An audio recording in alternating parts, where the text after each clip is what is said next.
Beauty of બોન્ડના શીર્ષક હેઠળ ઉર્મી સ્કૂલના વાર્ષિકોત્સવનું આયોજન. તારો થયો ફિલ્મના કલાકારોએ ઉર્મી સ્કૂલના વાર્ષિકોત્સવમાં બાળકોનો ઉત્સાહ વધાર્યો હતો.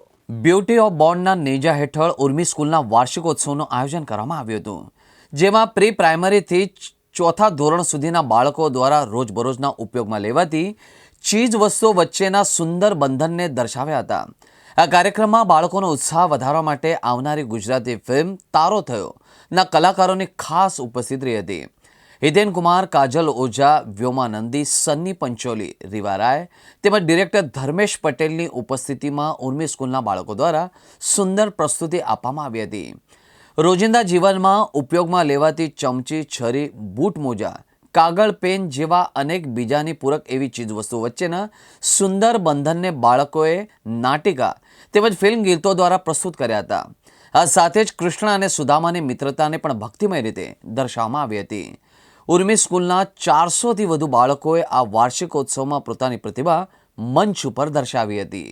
बीआरजी ग्रुप संचालित उर्मी स्कूल में आज ब्यूटी ऑफ बॉन्ड शीर्षक के अंतर्गत हमारा वार्षिकोत्सव संपन्न हुआ है और इसमें हमने जो रिश्तों की खूबसूरती है उसके बारे में बच्चों ने अपनी प्रस्तुति दी है और थोड़ा हंसी मजाक, थोड़ा हल्का फुल्का हास्य भी इसमें शामिल था और जो परिवार के रिश्ते होते हैं, दादा दादी के रिश्ते, माता पिता के साथ रिश्ते, भाई बहन के रिश्ते, मित्रता के रिश्ते, उन सब रिश्तों को प्रस्तुत करते हुए आज का ये कार्यक्रम हुआ.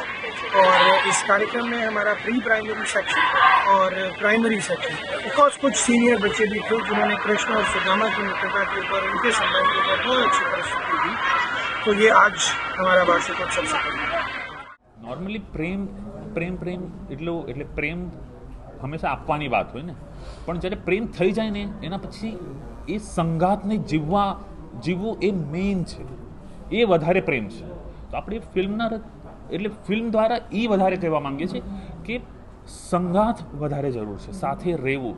મન મોટાવ, થોડું ઉપર નીચે, રૂઠવું મનાવવું થશે જ, પણ એના સિવાય પણ અગર આ ફિલ્મ જોયા પછી, જેવી રીતે સરે કીધું, એક પણ કપલ એવું હશે જેનામાં મન મોટાવ હશે, એ ફિલ્મ જોયા પછી ફરીથી મળી શકે, એ સંઘાત આવી શકે, તો આપણે એકદમ સક્સેસફુલ છે. અમારો મોટો ક્લિયર છે. અને ફિલ્મ જોતા પછી જ્યારે બહાર નીકળે ત્યારે એક ટેક અવે હોવો જોઈએ, એક વિચાર લઈને બહાર નીકળવા જોઈએ.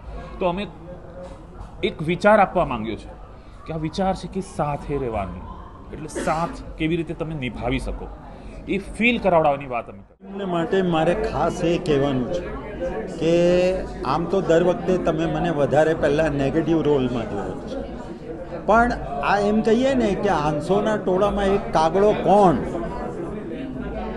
એક કાગડો કોણ છે અત્યારે રિવીલ કરીશ તો મજા નહીં આવે, કારણ કે આના અંદર હું કાગડો નથી, પણ કંઈક સરપ્રાઈઝ છે.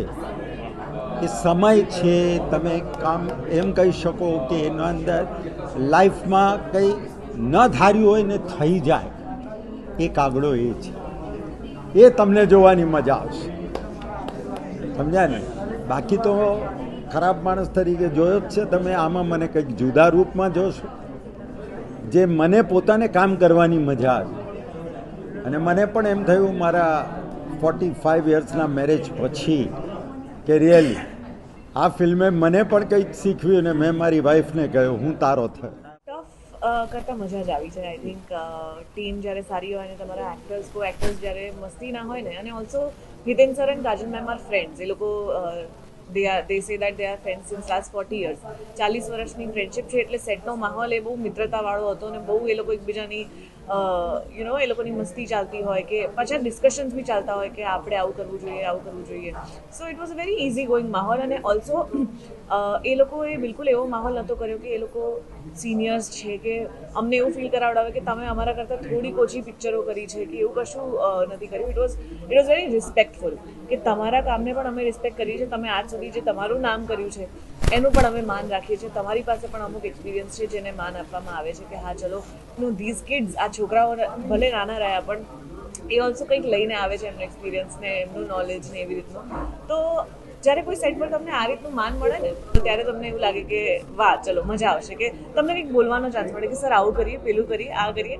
સો even for my director I would like to say that મને એઝ એન એક્ટર વર્ક કરવાની બહુ મજા આવે જ્યારે હું મારા ડિરેક્ટરને સવાલો પૂછી શકું અને એમની પાસે એના જવાબો હોય કે હા ચલો આપણે આવું કરીએ, પેલું કરીએ, અને પછી આ ઇમોશન કેમ અને આ પેલું કેમ, તો ઇટ બિકમ્સ વેરી ઇઝી. એટલે મને તો બહુ જ મજા આવી. મારા જનરેશનને એ મેસેજ છે કે યાર ઓપન માઇન્ડ રાખો, which is a great thing. અને આ ફિલ્મ તમે ઓપન માઇન્ડેડનેસથી જોશો તો તમને મજા આવશે ડેફિનેટલી, અને કદાચ ક્યાંક તમારા ઘરમાં કોક એક કપલની યાદ તમને આવે. આ ફિલ્મની અંદર બહુ મોટી ટીમ છે. હું છું, મારી સાથે કાજલ ઓઝા વૈદ નામની ખૂબ જાણીતી વ્યક્તિ પણ મારી સામે અભિનેત્રી તરીકે આવી રહ્યા છે, લેખિકા તો છે જ, સાથે સાથે આપણા ગુજરાતને ખૂબ વાલી છે એવી વ્યોમા નાંદી, જેણે ખૂબ સુંદર ફિલ્મો તમારી સામે આ છેલ્લા 4 વર્ષ દરમિયાન લઈને આવી છે, એ છે મારી સાથે. સની પંચોલી છે, રીવા રાજ છે, અને સાથે સાથે મારા પારસી, અમારા બાવાજી, આપણા બધાના લાડકા એ ફિરોઝ ઈરાની પણ છે, વિસ્તાર ગોટલા, સોનુ ચંદ્રપોલ, બહુ મોટી ટીમ લઈને આવ્યા છે. હિતુ કનોડિયા સરપ્રાઇઝિંગ સ્પેશિયલ એપિયરન્સમાં પણ છે, એટલે બહુ મોટી ટીમ લઈને આવ્યા છે. અને અમે સબ્જેક્ટમાં જે વાર્તા લઈને છે બહુ વિશાળ રીતે તમને નહીં કહું, પણ પ્રેમ એટલે શું અને લગ્ન એટલે શું, એનો અર્થ શું, આપણે બધા જે તબક્કામાંથી પસાર થયા છે ને એ જ વસ્તુ જીવીએ જ, પણ આપણે સાચો અર્થ સમજ્યા છે.